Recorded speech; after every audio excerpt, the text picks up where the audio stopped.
Hey everybody, welcome back to Scarpad's Comic Tricks. Today we're talking about the Ice Cream Man. Ooh. Horror anthologies were big back in the 60s with Marvel and DC doing things like House of Whispers, House of Secrets, Marvel doing their Marvel horror stories. And they seem to be, with the indies coming back, a resurgence of horror standalone miniseries and anthologies. And one such book was that's come out from Image of late, 2018, I believe, was The Ice Cream Man. And my buddy Dylan just got into reading Ice Cream Man, so I thought it always sounded interesting to me. I wanted to read it, but I never really got the issue, so went up and grabbed the trade volume 1, which is the first 4 issues of Ice Cream Man, and read those up. And here's what I think about them. The story is really set in this neighborhood with an ice cream man, an ice cream truck, and he plays the narrator like the old Crypt Keeper did to kind of frame the stories that you're going to be getting from month to month.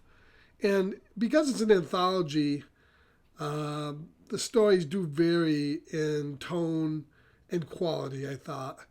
From downright horror to fantasy to even a little bit of a drama, really. The stories so far have all been written by this W. Maxwell Prince, the art by Martin Morazzo, and colors by Chris O'Halloran. And the book is illustrated extremely well, and written well, as I think, too. The first story, I think, probably was my favorite of the first 4, because it was definitely more of a horror vibe, where it sets up with the ice cream man in this neighborhood giving out ice cream, and this pudgy little fella coming up and grabbing a double scoop of chocolate and then going home with it. And you knew something was going to be going on when he's going home, and you find out that he's got a pet spider that is the ice cream man is telling you about him, the most venomous spider in the world. And this spider evidently has killed, and he's killed his parents.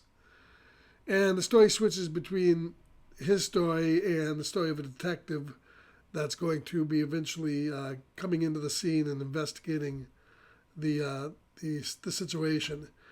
And when they do cut to that scene where they show the parents dead in the kitchen, it's a pretty horrific thing. It's set up really, really well. And then we get the side story with the detective with this old woman coming in, reporting her cat being missing. And she draws him a picture of what looks to be like a real ratty-looking wolf man. So, and she got the skeleton of the cat right in her purse. So that's a great scene. So eventually the two collide, and the kid comes in contact with the ice cream man. For some reason, this ice cream man dude is just wandering the woods. I guess it's later shown the reason why that's happening. So the ice cream man can be all things as a story needs. And the two worlds collide because what ends up happening at the end is after the detectives find the kid's body and the kid's nowhere to be found, the kid's out in the woods, he comes across the ice cream man who's all disheveled and in ripped clothes. So he's the werewolf in essence. And at the end of the story, basically what's going to happen is the kid is going to come, and the detective is going to come and find the werewolf, the ice cream man, with this kid. And the ice cream man in the end ends up getting bitten, and the werewolf ends up getting bitten by the spider. And it's a really bizarre tale. I mean, really fanciful, melding these two stories together, and it's whacked, and that's really how you're going to see how this book is going to go over the next few issues. It's very colorful. There's an ice cream world being created. There's an ice cream hell. There's an ice cream heaven, and all these characters are going to be dragged throughout both this ice cream hell and heaven. In the second story, we get a pair of junkies. We get to view their life together. and what they need to do to get high, and how the ice cream man is going to interfere in their lives, and ultimately the death of one of the characters. This was an okay story, more of a dramatic type of fantasy type story than the first one. The third one I probably liked the least, although it was okay, about a washed up musician, and he ends up encountering this ice cream world and the Warriors, and the Warriors are a bunch of characters from songs like Rocky Raccoon and Eleanor Rigby and so forth, and they have to fight in this this guy's got to fight to create a song that's going to take over that's going to save the world, and it's all basically a dream in his head. Um, and you even see in one of the scenes uh, where this character is walking outside. There's a missing cat poster on the telephone pole from the first issue that got eaten by the werewolf. So these stories are all kind of interconnected. The vibe I get from it is fantastic. It's just off the wall looniness. The whole last panels where the rock and roll guy is fighting along with these warriors. It's very colorful. It has all that ice cream type look, and it's just straight up crazy. And the final issue 4 in the volume is once again a little bit more dramatic.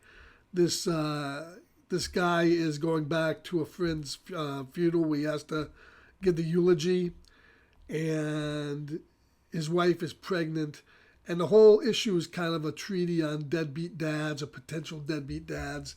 This guy's thinking about splitting his wife and kid, and he goes back to eulogize one of his friends who died. He meets this friend's father, who's also was a deadbeat dad.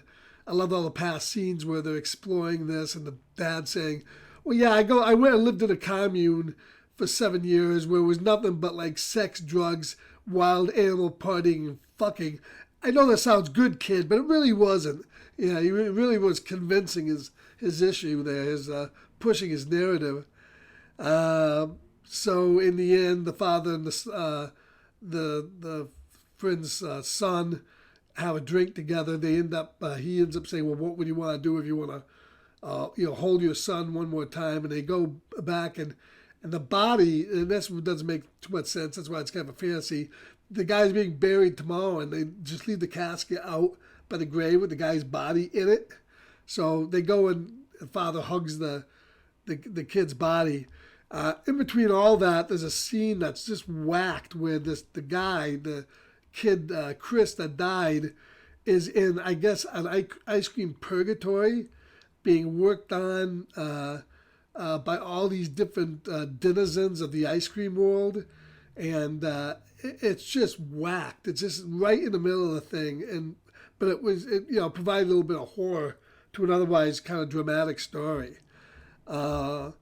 Overall, I find it once again it's and the end of the fourth one sets up something happening. There's this Western type dude that comes up and threatens the ice cream man. So I don't know where all that's going, but it's a wild, wacky anthology that mixes all sorts of genres, from horror to drama to fantasy to just off the wall wackiness.